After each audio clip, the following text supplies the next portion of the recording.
Hello, and welcome to Old People This Week podcast. My name is Jeff, that handsome dude that you're seeing on camera. Next to me is Mike, and we Howdy. are your hosts. Hi, Mike. How you doing? Hi, Jeff. Good to see you. Good to see you as always. Now, this podcast is for anyone who's sitting here staring at it. You, if you're over 60, if you're incredibly cool like Mike and I are, if you're active, if you're involved.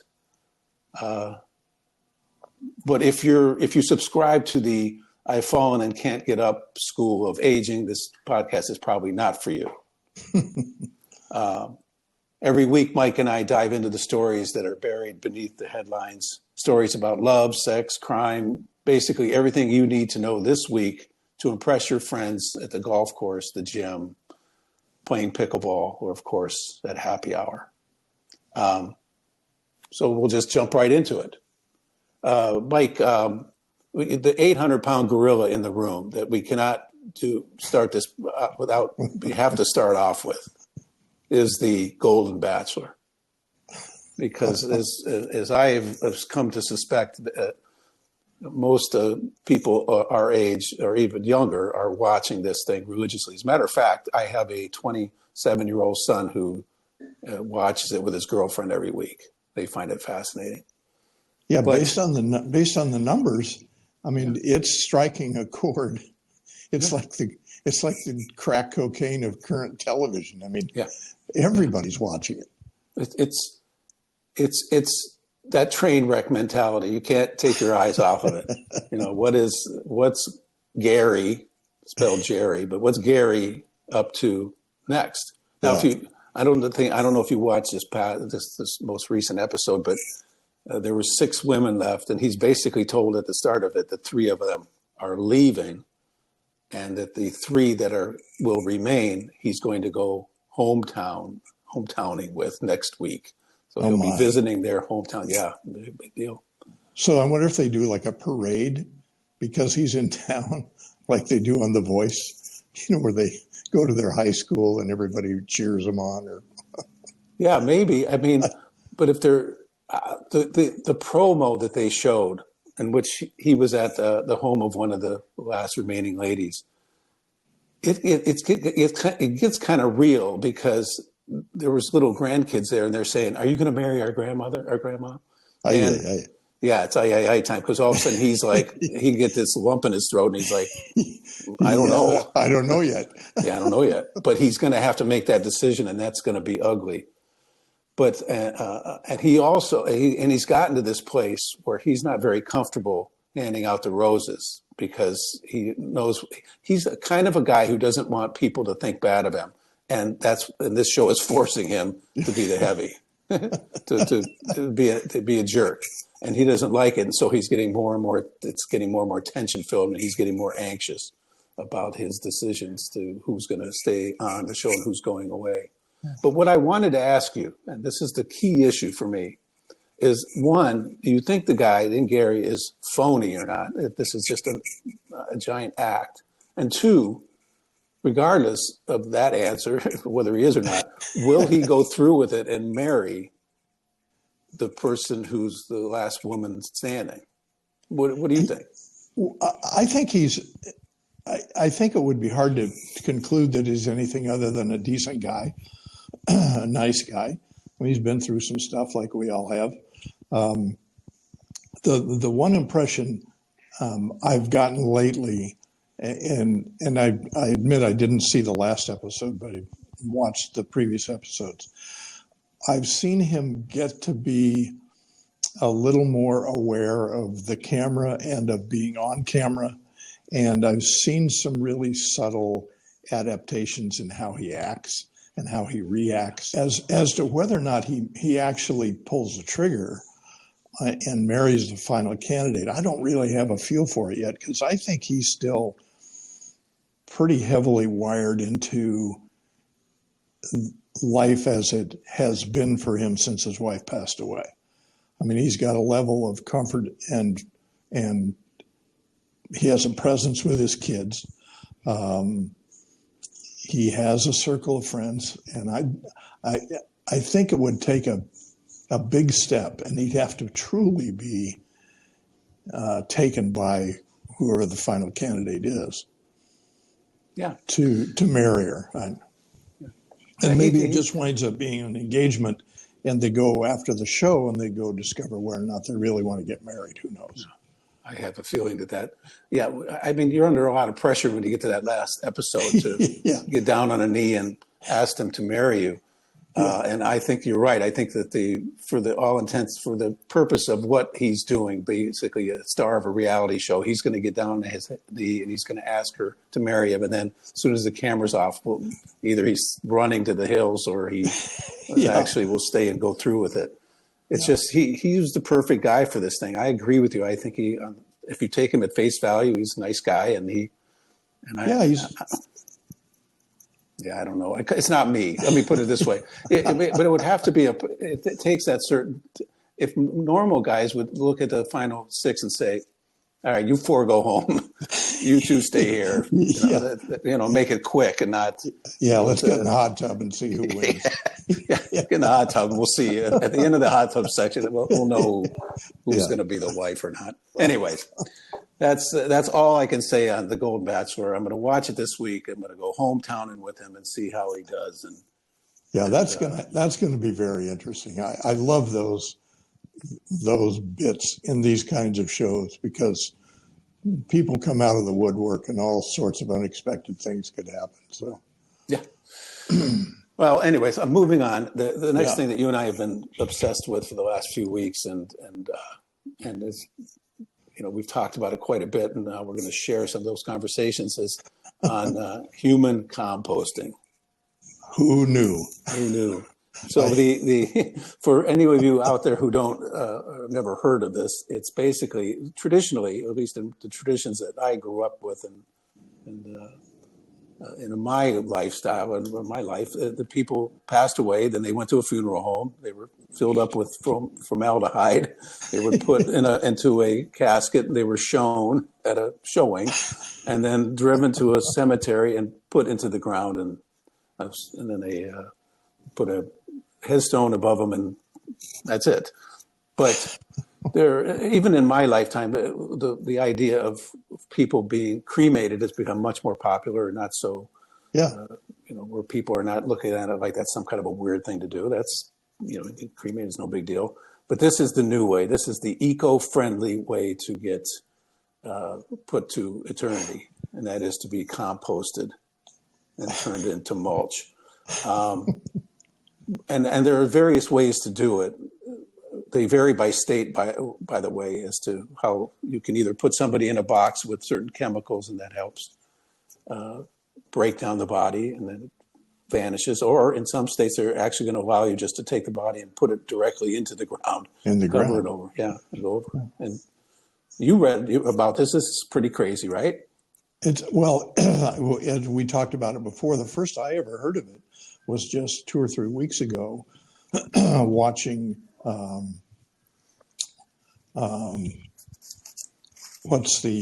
Shark Tank, and there was a couple who made a pitch to the sharks to invest in their human composting business, and they had an elaborate set on the stage, and they had the box looked like a kind of like a chest type freezer, and they explained the whole process. And you wrap the body in a shroud, you put it in the box along with some organic mulch, some wildflowers, some wood chips.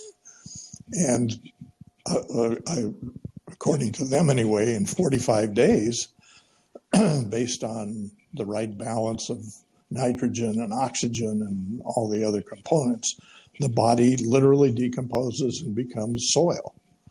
Mulch. And mulch, which you can then scatter in your yard or fertilize your garden with or grow your melons with. I don't know. But I'd never heard of it before. On this website, earthfuneral.com, they talk about how they can balance carbon, nitrogen, oxygen, water, optimizing temperature and moisture levels. So they put their body into a box and then reaching temperatures in excess of 131 degrees Fahrenheit. The heat ensures that any harmful pathogens are killed, and the soil is tested after each process to ensure that it's safe for humans, plants, and wildlife alike. Meaning you could bury grandpa in the backyard with Yeah. this technique and not have to worry that your dog is going to go out there and Dig him up. dig him up, or actually end up dying itself because some pathogens are coming out of the ground and the dog smells them and passes away. Yeah. Anyway, it's pretty crazy. The question just simply becomes: would you do it or not, or would I do it or not? I honestly of that school of thought that I don't really care what happens since I'm not going to be around at any rate. I think my family wants something left that they can come visit every once in a while. So I'm like you. I don't really care. yeah, I don't. If they want to build a pyre in the backyard and throw me on there and burn me up, Yeah. like you would a pile of leaves in the fall, and go for it. All right, so let's switching gears, and literally gears switching. Gears. Yeah, you had brought up a really good story for the week of. Well, I'll let you tell it about these new cabs. Let's put it that way. Yeah, and as you and I share our passion for cars and things automotive, one of the questions we were talking about the other day is, would you get into an autonomous cab to be driven to a particular destination with no driver in the car and having be totally computer controlled? A prospect which, frankly, I find frightening as hell, particularly in major metropolitan areas where this service is being implemented and tested. But it kind of came to a head in the past couple of days when the California Department of Transportation suspended the operating license for a company called Cruise, which is a division of General Motors, suspended their permit from operating these autonomous cabs in San Francisco because they had been involved in some crashes and one quite serious injury to a pedestrian. Yeah, it was quite serious in the sense that the driverless cab hit the pedestrian and then dragged him. Yeah, dragged him a few hundred yards at 7 miles an hour, by the way. That's how much detail the article I read. At 7 miles an hour, you're getting dragged down the street. Yeah. And the horrified, customer in the back seat, there's nothing that person can do. No, you're just sitting there. Yeah, I'm not getting into a cab I don't like getting into a cab with a cab driver, Uber driver. I don't get in one that there's nobody sitting there. And it just, you just take off with it. And who knows what it could do.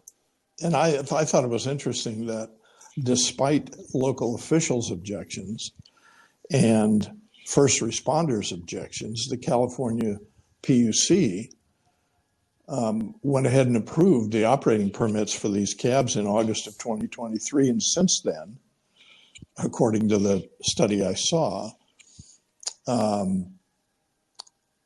Cruise has had 39 collisions. And one of the other operators, Waymo, has had 96 collisions. Waymo collisions. Waymo, then I want to be involved in. Yeah. And Waymo, coincidentally, is owned by Google, whose parent company is Alphabet. Yeah. So there's a technology obviously intertwined in this computer-driven autonomous technology. I don't know if we can't drive our own car when and where we want to go, and be responsible ourselves for our actions behind the wheel. I just kind of wonder what we've gotten to. Yeah, well, we're a couple of gas guzzling maniacs, you and I, Yes. And we're clearly, the next generation. I drove with a guy. We were on a 2-hour drive in his Tesla, and during the course of the drive, he gave the car. He gave the car. He just let it drive itself, and he turned to me, and we were just talking, and as we were driving, and it freaked me out because it's so. intuitively, I was just like, wait a minute, this can't work. He's not driving. His hands are not on the wheel. He's not looking at the road. He's sitting here yapping at me, and we're going 70 miles an hour on the freeway. So it's just hard. It's hard for me to, in my age and experience, to allow myself to get in. But even that experience in the Tesla is one thing. But I'm not getting into a cab in which there's no driver and it just starts taking off down the street. No way. No way. No So way. that ends that discussion. We're not going there.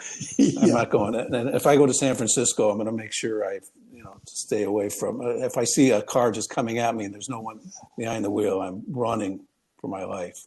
Yeah, and if any of those of you who are watching or listening to us have been in an autonomous cab and have some feedback, I'd love to know the experience, the motivation that got you to do it in the first place, because it's a total mystery to me why anybody would do it. But yeah, exactly. That's a good time for us to mention. You can send your question, comments, send us video to oldpeoplethisweek@gmail.com. And we get that directly, and we'll have it on the air. We'll talk to you and exchange information with you if necessary. I am not a Halloween person. I don't like going to Halloween parties. I don't dress up because I think I just was never into it. It just wasn't my thing. But there is a study that I was going to refer to called kid-adulting, which means that the study is that people older, not just older people like us, but I mean just anybody from their 20s on, have a tendency to want to dress up as a child, as a character from a cartoon or a TV show that they knew as a child, because it brings them back. It makes them feel better. It's sort of, for that person, it's very comforting that they can dress up like a character or something they knew from their childhood, and it makes them feel better. So I was trying to think who I would dress up as from my childhood. And honestly, I couldn't come up with anybody. I don't know. The thing that in that article we were talking about, the point I thought that was interesting was Halloween and dressing up in costumes is maybe one of the last tangible human to human interactions we have. We dress up, we go knock on a door, someone answers the door, they give us something, we exchange a comment or two, and we leave. So we have a real human experience. Yeah, you don't want that interaction to be where someone's handing you a piece of candy with a razor blade in it. But other than that, it is a good human interaction. Well, to end this thing off and to close it off today, there was I read that this is sort of a public service announcement for all people of our age. It's the gentlemen, ladies, you have to beware of sexual poachers. Now, I didn't know what a sexual poacher was. It was in an article I read that was entitled "Dark Triad," and which makes me wonder where you're reading. Yeah, really. It's on the dark web. It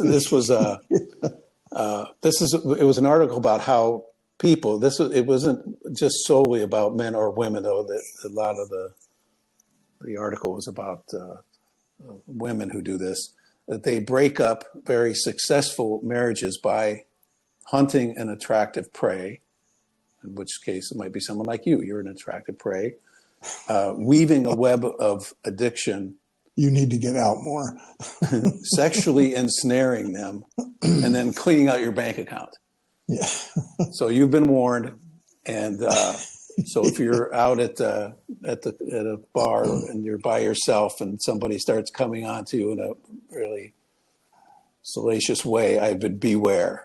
So you might be tempted. Any of you who are listening to this, you might be tempted, but you don't know who you might fall into the dark triad.